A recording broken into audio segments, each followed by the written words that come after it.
тэр хүртлээ бол одоо болгоод их сургуулаа төгсчөөд тий гадаад руу яваад аялж маялчаад яг хүүхдээ боллыг гэр бүл зохиосыг бэлэн болсон үедээ л яг тийм санхүүгийн төвтөлтөй болсон үедээ болё гэж боддتي. Нийгмийн асуудал тэгэл ажилгүйдэл тэр болгоноос л гэж байгаа хэрэг.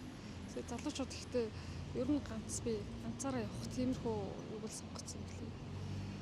Тэгээ гэр бүлээс салт бол асар их байна. Солонгосчууд чинь хүүхдээ бараг 30 гараад хүнтэй суудаг гээд бараг 40-тэй болохтой хүүхдээ гаргадаг гээд бараг Монголч гэсэн яг адилхан бараг тийм л залуу хүмүүсээс тийм л бодолтой. Өмнө нь бол одоо яг амьдралын төлөө зүтгэдэг байсан баг манай аав ээжүүдийн үг юм. Одоо бол залуучууд эсрэгээрээ одоо боловсрал мэдлэг за тэгээд олон хүүхдүүд олчвол тэр болгон бүгдд нь бас анхаарч чадахгүй тийм учраас цөөх хүүхдтэйгээр тэднийг шанартай боловсрал орчинд амьдрахыг илүү үздэг болсон болов уу гэж бодож байна. Хүүхдийн хэрэглэж асар өндөр. Тэгэхээр бас яг ипотек зээлч бас маш өндөр хэдэн 10 жилээр төлдөг.